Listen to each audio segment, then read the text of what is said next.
ये biometric attendance students का भी हम लोग समर वेकेशन के बाद शुरू कर देंगे। बिहार के अंदर जो भी स्टूडेंट क्लास 1 से लेकर के क्लास 12 तक किसी भी स्कूल में पढ़ते हैं, सरकारी स्कूल में पढ़ते हैं, ऐसे बच्चों के लिए 3 बहुत ही इंपॉर्टेंट अपडेट आए हैं, जिनकी पूरी जानकारी मैं देने वाला हूं आपको इस वीडियो में। आपको पता है कि हमारे बिहार के जो ACS हैं, डॉक्टर एस सिद्धार्थ, शिक्षा विभाग के, वो हर शनिवार को शिक्षा की बात, शनिवार को एक शिक्षा की बात के नाम से कार्यक्रम का आयोजन करते हैं। उसमें बहुत सारे सवालों का जवाब देते हैं। पिछले शनिवार को जो कार्यक्रम हुआ था उसमें उन्होंने कहा था कि जो बच्चे स्कूल नहीं आएंगे उनका सीधा नाम काट दिया जाए, पहले उनके गार्जियन को नोटिस दिया जाए, अगर फिर भी वो बच्चा स्कूल नहीं आता है तो उस बच्चे का एडमिशन कैंसिल कर दिया जाए, उस बच्चे को स्कूल आने से रोक दिया जाए। अब उन्होंने इस शनिवार को जो कार्यक्रम हुआ उसमें कहा कि गर्मी की छुट्टी के बाद जो है ना, अब बच्चों का भी बायोमेट्रिक अटेंडेंस बनेगा। देखिए, इसकी चर्चा बहुत पहले से हो रही है। बायोमेट्रिक अटेंडेंस कहिए या फिर ऑनलाइन अटेंडेंस कहिए, इसकी चर्चा हो तो रही है बहुत पहले से, और बिहार के कई जिलों के कई स्कूलों में ये लागू भी हो चुका है और धीरे धीरे इसको बढ़ाया भी जा रहा है।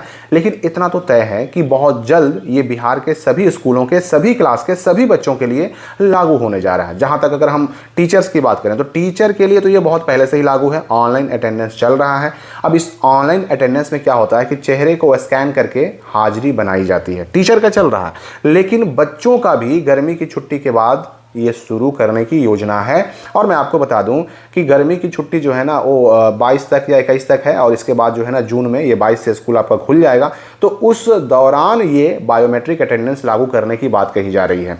अब रही बात कि इसमें एक और रूल आया कि जो टीचर ऐसे हैं जो कि ट्यूशन पढ़ाते हैं या फिर कोचिंग पढ़ाते हैं, ऐसे शिक्षकों पर भी कार्रवाई होगी। मतलब कौन से ये टीचर हैं? तो अगर कोई सरकारी टीचर है, अगर ट्यूशन पढ़ाता है या कोचिंग पढ़ाता है तो उस पर कार्रवाई होगी। साथ ही साथ ये भी मैं आपको बता दूं कि इसके पहले आया था कि जो बच्चे स्कूल से अनुपस्थित रहेंगे उनका भी नाम काटने की बात कही गई थी। तो अगर कोई बच्चा लगातार स्कूल नहीं जा रहा तो उसके लिए भी पहले ही ये कह चुके हैं। यहाँ पर अब देखिए 2 तरह की बातें हो गई। पहली बात तो ये कि आप स्कूल नहीं जाएंगे और ऑनलाइन अटेंडेंस शुरू हो जाएगा, तो जाहिर सी बात है कि आपका जब अटेंडेंस नहीं बनेगा तो ये रिकॉर्ड में आ जाएगा कि आप स्कूल नहीं जाते। और जब ऐसा केस आएगा, जब आपकी पहचान हो जाएगी स्कूल ना जाने वाले स्टूडेंट के रूप में, तो फिर आपके गार्जियन को पहले नोटिस दिया जाएगा, और नोटिस देने के बाद भी अगर आप स्कूल जाना शुरू नहीं करते तो फिर आपका नाम काटा भी जा सकता है।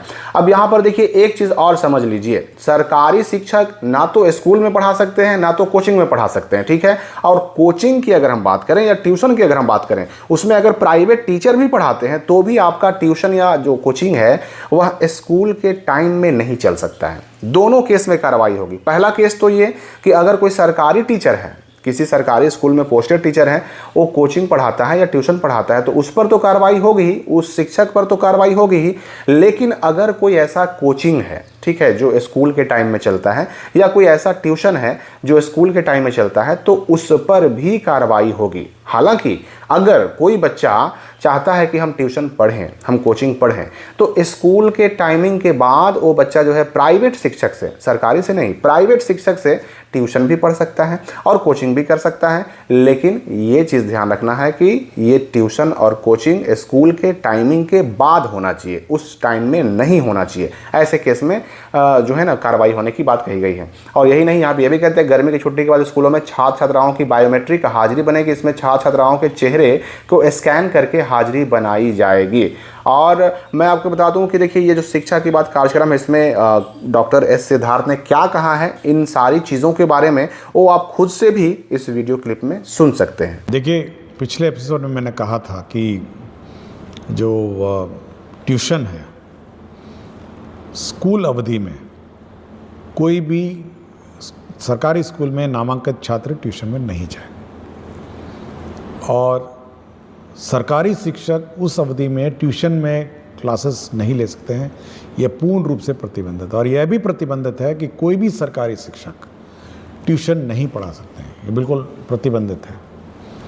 और यदि कोई शिक्षक जानबूझ के और इस मतलब ज़बरदस्ती या जानबूझ के इस रूल का उल्लंघन करता है कि मतलब वो सरकारी शिक्षक जो है वो किसी ट्यूशन क्लास मतलब ट्यूशन कोचिंग सेंटर में पढ़ाएगा, तब तो उसमें कार्रवाई हो जाएगी। और सरकारी स्कूल में जो नामांकित छात्र हैं वह ट्यूशन सेंटर में नहीं जाएंगे ट्यूशन अवधि में, मतलब सॉरी, जो स्कूल अवधि में, स्कूल का अवधि के बाद वो अपना ट्यूशन जहाँ लेना लें और प्राइवेट टीचर अपना जो पढ़ाना पढ़ाएं, वो हमको कोई आपत्ति नहीं। लेकिन ये बिल्कुल बहुत ही स्पष्ट है। और हम लोग biometric attendance, photo based attendance शुरू करने वाले हैं स्टूडेंट्स का भी। तो जल्दी जैसे लौटेंगे अपने समर वेकेशन से, तो स्टूडेंट्स का बायोमेट्रिक अटेंडेंस भी हम लोग कंपलसरी कर देंगे। तो ये हम लोग यह टॉलरेट नहीं करेंगे कि स्टूडेंट्स क्लास मिस करें, क्लास से बाहर गायब रहें, अन्यथा कहीं घूम रहे होंगे। ये बायोमेट्रिक अटेंडेंस स्टूडेंट्स का भी हम लोग समर वेकेशन के बाद शुरू कर देंगे।